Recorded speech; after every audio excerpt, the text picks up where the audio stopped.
तो स्वागत है दोस्तों आपका बेस्ट प्रिपरेशन विद अनुराग में। आपका जो हम बीएड का ये चालू किए हैं उसी में हमारा पूरी तरह से अब हमारा शिक्षण पूरी तरह से समाप्त हो चुका है। यानी कि टीचिंग को हम पूरी तरह से समाप्त कर चुके हैं, जिसमें हम टीचिंग के भूमिका को देखे थे। उसके 4 तत्वों के आधार पर शासन प्रणाली 3 प्रकार के देखे थे, एक तंत्र, लोकतंत्र, हस्तक्षेप रहित शासन देखे थे। उसके बाद हम उसमें प्रमुख विशेषताएं देखे थे, प्रकृति और तत्व को भी हम चर्चा कर लिए थे।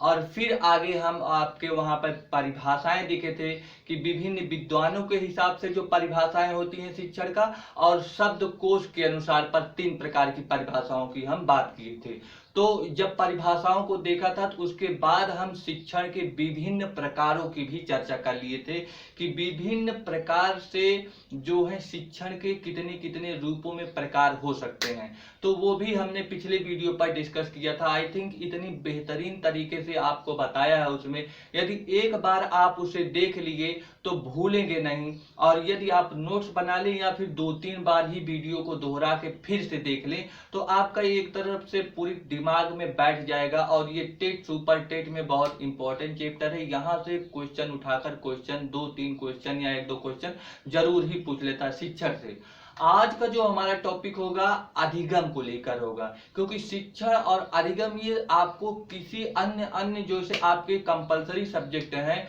उसमें भी, और जो आपके ऑप्शनल सब्जेक्ट हैं उसमें भी इसका यूज होता है। आपको मिलाकर लिख देना पड़ता है। तो अगर आप शिक्षण और अधिगम को बेहतरीन पकड़ के साथ यूज किए रहेंगे तो इसको किसी और में भी जोड़कर आप लिख सकते हैं, क्योंकि हर जगह इसकी जरूरत पड़ती है। इसलिए जरूरत पड़ती है बच्चों क्योंकि ये शिक्षा से रिलेटेड है, एजुकेशन से रिलेटेड है। और एजुकेशन के दायरे में आपका गणित भी आता है, विज्ञान भी आता है, कला भी आती है और अन्य प्रकार की और जो विषय है सभी चीजें आती हैं। तो ये अछूता नहीं है, आपका इसका सभी में ही प्रयोग करना है मिलकर, ठीक है ना। तो आइए देर न करते हुए हम अपने टॉपिक जिसे हम बोलते हैं अधिगम यानी कि लर्निंग, तो लर्निंग की बात करते हैं। तो आप लोग हेडिंग डाल लीजिए अधिगम। क्या डालेंगे? अधिगम। इससे बोलेंगे लर्निंग। क्या बोलेंगे? लर्निंग। तो लर्निंग की जब हम बात करेंगे तो इसके हम विभिन्न आयामों पर चर्चा करेंगे। कौन कौन से हैं आप लोग देखें।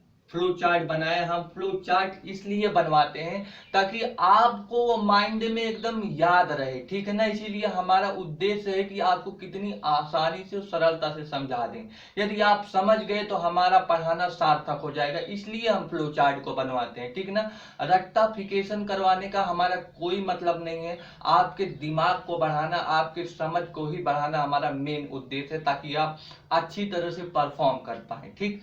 तो इसीलिए आप फ्लो चार्ट जरूर बना लिया करें। जिस तरह से हम पढ़ाते हैं एक मनोवैज्ञानिक तरीका है पढ़ाने का, यदि आप इस तरीके को अपनाएंगे तो आपका जो पढ़ाई है वो बेहतर नहीं बेहतरीन बन जाएगा, ठीक है ना।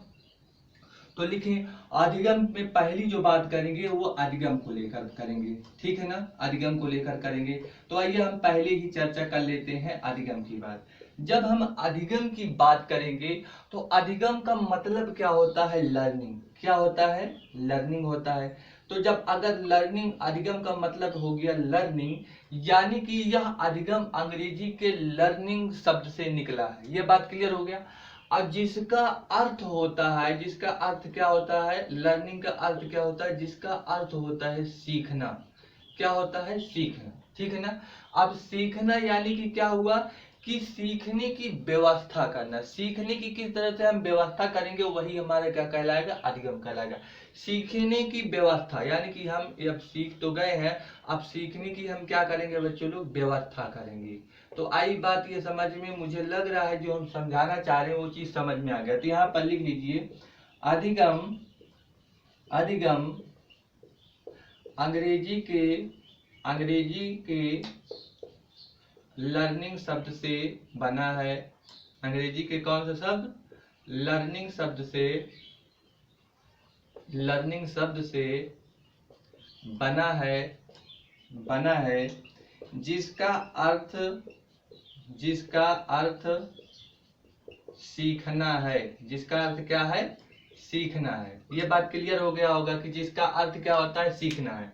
अब ये इतनी बात अगर क्लियर हो गई, सीखना तो किस तरह से सीखना, तो अगला पॉइंट लिखें कि सीखने की व्यवस्था करना ही, सीखने की क्या करना, व्यवस्था। तो सीखने की व्यवस्था करना ही क्या कहलाता है, अधिगम कहलाता है।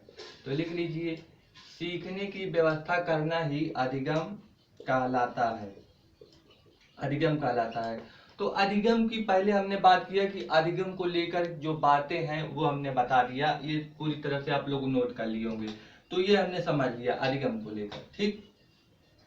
अब दूसरी बात जो हमें समझना है, तो सीखने की बात किए थे, तो सीखने की मनोविज्ञान को भी समझ लीजिए कि सीखने के मनोविज्ञान क्या होता है, सीखने का मनोविज्ञान, इसकी भी चर्चा कर लेते हैं। सीखने के मनोविज्ञान को क्या कहते हैं, दूसरे एस्पेक्ट को ये भी चर्चा करके हम लोग समझ जाते हैं। तो सीखने के मनोविज्ञान को क्या कहते हैं, देखिए हमने बताया था सीखना का मतलब क्या होता है, अधिगम होता है।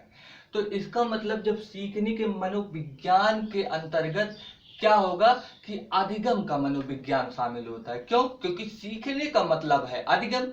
जब अधिगम के मनोविज्ञान की बात हुई तो सीखने का मनोविज्ञान ही शामिल है। इसका मतलब क्या है, हम बोल सकते हैं कि सीखने के मनोविज्ञान के तहत अधिगम के मनोविज्ञान को शामिल किया गया है। ये बात समझ में आ गई होगी ना। तो यहाँ पे दूसरा पॉइंट लिख लीजिए, क्या लिखेंगे, सीखने के मनोविज्ञान के तहत अधिगम का मनोविज्ञान ही होता है, अधिगम का मनोविज्ञान आता है। यानी कि सीखने के मनोविज्ञान के तहत क्या आता है, हमारा अधिगम का मनोविज्ञान आता है। तो हमने सीखने के मनोविज्ञान की भी चर्चा कर ली है, ये भी आई थिंक ये बात आपको क्लियर हो गया होगा पूरी तरह से। अब तीसरे एस्पेक्ट की बात करते हैं हम, आप बात करते हैं उद्देश्य को लेकर। क्या, उद्देश्य को लेकर हम बात करेंगे। और ये जो उद्देश्य की बात करें, किसके उद्देश्य की, तो हम यहाँ पर शिक्षण के उद्देश्य की बात करेंगे।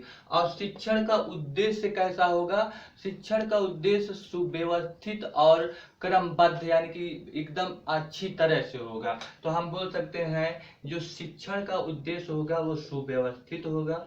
कैसा होगा, सुव्यवस्थित, यानी कि जो हम शिक्षण करेंगे, जो पढ़ाई करेंगे वो सुव्यवस्थित रूप से करेंगे और अच्छी तरह से करेंगे। किससे, अच्छे तरह से। तो सुव्यवस्थित और अच्छे तरह से हम लोग करेंगे शिक्षण का उद्देश्य। जब ये अच्छी तरह से इसका शिक्षण का उद्देश्य करेंगे तो क्या होगा, इससे हमें बताइए। इसी की वजह से आपका अच्छा अधिगम भी बनेगा। क्या बनेगा, अच्छा अधिगम।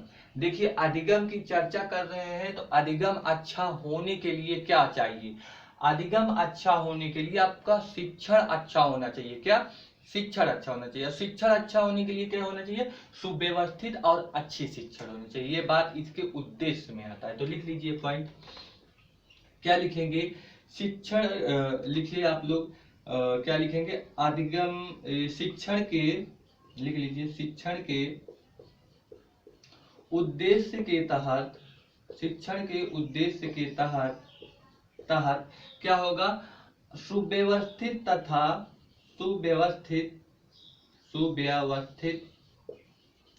सुव्यवस्थित तथा अच्छे अधिगम, सुव्यवस्थित तथा अच्छे अधिगम की आवश्यकता होती है, आवश्यकता होती है। अगर अच्छे आवश्यकता होगी तो क्या होगा, लिख लीजिए, जिससे क्या होगा, जिससे अच्छा अधिगम का निर्माण होता है, जिससे अच्छा अधिगम का क्या होगा, निर्माण होता है। अच्छा अधिगम का क्या होगा, निर्माण होता है। तो ये बात आप लोग समझ गए। जो तीसरी हमने पॉइंट की चर्चा किया कि उद्देश्य को लेकर क्या करेंगे, सुव्यवस्थित और अच्छा शिक्षण होना चाहिए। जब ये अच्छा शिक्षण होगा तो आपका अच्छा अधिगम भी होगा। ये बात क्लियर हो गया है ना। तो ये बातें हमने आपको क्लियर कर दिया। तो ये भी आप नोट कर लिए होंगे। ये उद्देश्य की बात हो गई। अब अगर उद्देश्य हो गया है तो एक इसके और बात कर लेते हैं, अधिगम को थोड़ा और लेकर बात कर लेते हैं, अधिगम को लेकर, ठीक है ना। अगर अधिगम के लेकर बात करेंगे तो दो चीजें निकल कर आएगी। क्या निकल कर आएगी कि जो अधिगम होता है ये आपका, इसमें अधिगम को अच्छा बनाने के लिए हमें क्या करना पड़ेगा कि एक इसका उद्देश्य होना चाहिए निश्चित, तभी अधिगम अच्छा बनेगा। और इसका लक्ष्य भी अपना पूरा होना चाहिए कि इस लक्ष्य पे हमें पाना है या फिर पहुंचना है, तो लक्ष्य के प्रति केंद्रित होना पड़ेगा और उद्देश्यों को ध्यान में रखना पड़ेगा। किसके लिए? अधिगम के लिए। तो लिख लीजिए, यहाँ पर हमने क्या बोला है, उद्देश्य को लेकर बात किया है और लक्ष्य को लेकर बात किया है, दो चीज को लेकर बात किया। तो लिख लीजिए, अधिगम के तहत, अधिगम के तहत क्या है? अधिगम के तहत, अधिगम के तहत दो चीजें जरूरी होती हैं। क्या है? पहला लिख लीजिए, पहला उद्देश्य पूर्ण होना चाहिए। पहला उद्देश्य पूर्ण होना चाहिए। क्या उद्देश्य पूर्ण? अधिगम उद्देश्य पूर्ण होना चाहिए। तथा दूसरा लक्ष्योन्मुख होना चाहिए। क्या? लक्ष्योन्मुख होना चाहिए। लक्ष्योन्मुख होना चाहिए। तो ये बातें आपको समझ में आ गया। अधिगम को लेकर हमने क्या बात किया कि अधिगम एक अपना उद्देश्य लिए रहेगा और एक उसका अपना लक्ष्य होता है, उसी पर ही वो कार्य करता है, तो वही हमारा अधिगम के अंतर्गत आता है। तो ये हमने बातों को सीख लिया। अब थोड़ी सी एक और पॉइंट है, इसमें हम अधिगम की प्रक्रिया को लेकर बात कर लेते हैं। किसको? अधिगम प्रक्रिया। तो लिख लीजिए आप, अगला जो फ्लो चार्ट में होगा अधिगम प्रक्रिया। तो अधिगम प्रक्रिया किस तरह से होगी ये बात है। तो याद रखना, अधिगम की जो प्रक्रिया होगी वो आपकी जटिल होगी, मतलब जटिल होती है, इसको समझने में थोड़ा दिक्कत होती है प्रक्रिया को, इसीलिए थोड़ा सा यदि आप इसे समझ लिए तो यकीन मानिए कि आपका शिक्षण की व्यवस्था बहुत ही बेहतरीन ढंग से हो जाएगी। जटिल इसीलिए बोला गया है, जटिल बोलने का मतलब है कि यह क्या होती है? कठिन होती है। ठीक है ना? तो लिख लीजिए इसी पॉइंट को कि अधिगम की प्रक्रिया, क्या? अधिगम की प्रक्रिया कैसी होगी? जटिल तथा कठिन होती है। तो हमने देखिए अधिगम को लेकर हमने सारी चीजों को हमने डिस्कस कर लिया है। तो जब अधिगम को लेकर आपसे बात किया जाएगा तो अधिगम को लेकर आपको यही 5 बिंदु को लेकर बताना है। अधिगम क्या? सीखने के मनोविज्ञान क्या होता है, उद्देश्य क्या होता है, अधिगम के 2 तत्व जो हैं, और अधिगम की प्रक्रिया किस तरह से होती है। याद रखना, जब भी अधिगम का आपसे अर्थ पूछेगा तभी आपको इसी के बारे में ही डिस्कस करना है जो हमने बताया सारे पॉइंट। जब भी इसका नेचर, अधिगम का नेचर पूछेगा, क्या नेचर? नेचर मतलब क्या? जब आपका अधिगम की प्रकृति को भी पूछेगा तो भी आपको यही पॉइंट लिखना है जो हमने बताया है। और जब इसके आपको एलिमेंट पूछेगा, अधिगम का एलिमेंट बताइए यानी कि तत्व बताइए, तब भी आपको कौन से पॉइंट लिखने हैं, यही चीज लिखना है। इसीलिए आपको अधिगम की भूमिका यानी अर्थ यही है, अधिगम की प्रकृति यही है, अधिगम का तत्व यही है। इन सभी चीजों को हमने पूरी तरह से इसी को वही बता दिया है कि जब ये तीनों रूपों में आपसे कुछ भी पूछ लेगा अधिगम को, तो आपको जो मैंने ये बताया है यही चीज ही लिखनी है। क्लियर हो रहा होगा मेरी बात ना? तो ये हमारा अधिगम का आज का पहला टॉपिक था। आगे इसी के क्रम में आपको फिर से अगला इसी के आगे जो चलेगा रेगुलर ही चलता रहेगा, हम रोज एक वीडियो आपको डालते ही रहेंगे ताकि आपका जो शिक्षण कार्य है ये होता रहे अच्छी तरह से।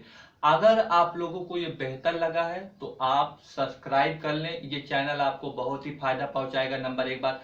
दूसरी बात है कि आप लोग कमेंट में जरूर कुछ लिख कर दें कि क्या आपको वीडियो कैसा लग रहा है, या फिर कुछ सुझाव है तो वो भी दें, और हमें इससे मोटिवेशन मिलेगा ताकि हम और अच्छी तरह से ये बना पाए। आपको दिख रहा है वीडियो अच्छी तरह से, ये तो हम देख ही लिए, वीडियो बनाने के बाद देखते हैं कि किस तरह से आप लोगों को लिए सहूलियत प्रदान की जाए, तो ये हमने देख लिया।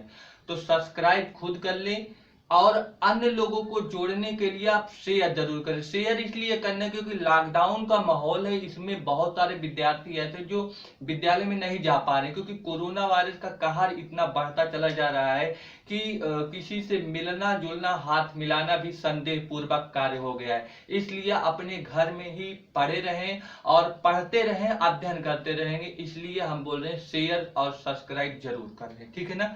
तो मिलते हैं अगले वीडियो में, तब तक आप लोग पढ़ते रहें, एंजॉय करते रहें, ठीक है, बाय बाय।